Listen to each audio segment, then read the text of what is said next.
நெல்லை சந்திப்பு ஷிஃபா மருத்துவமனையில் குடியரசு தின விழா கொண்டாடப்பட்டது. மருத்துவமனையின் தலைமை புற்றுநோய் அறுவை சிகிச்சை நிபுணர் முகமது இப்ராஹிம் தலைமை தாங்கினார். இதயவியல் துறை தலைமை மருத்துவர் கிருஷ் தீபக் தேசிய கொடியேற்றி சிறப்பு செய்தியை வழங்கினார். தொடர்ந்து எலும்பு மூட்டு சிகிச்சை மருத்துவர் அகமது யூசுப் மற்றும் அறுவை சிகிச்சை நிபுணர் அஜய் ரெக்ஸ் ஆகியோர் குடியரசு தின செய்தி வழங்கினர்.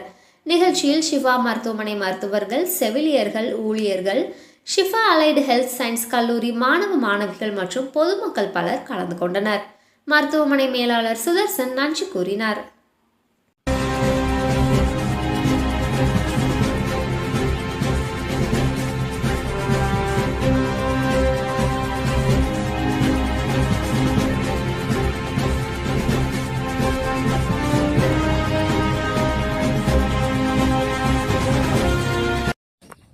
அனைவருக்கும் இந்திய காலை வணக்கம். இன்று நமது 77வது குடியரசு தினம்.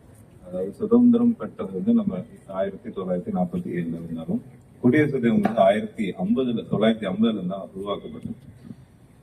இது ஏன் நம்ம கொண்டாடுறோம் அப்படின்னா, இந்த நம்ம சுதந்திரத்துக்காகவும் இந்த குடியரசு சட்டத்தை உருவாக்கி நமக்காக ஒரு கான்ஸ்டிடியூஷன் ரெடி பண்ணவங்களுக்காக உள்ள அவங்க பட்ட போராட்டங்களை ஒரு நினைவு கூர்ந்து அவங்களுக்கு ஒரு நன்றி தெரிவிக்கிற விதமாக தான் நம்ம வந்து குடியரசு தினமா கொண்டாடுறோம்.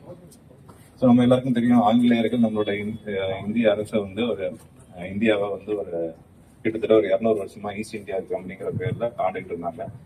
அவங்கள்ட்ட வந்து ஒரு சுதந்திரம் வேணும்னு சொல்லி நம்ம ஒரு 50 வருஷமா நம்மளோட மூதாட்டியர்கள் வந்து நம்ம போராடி கஷ்டப்பட்டு ஒரு சுதந்திரம் அடைந்தும்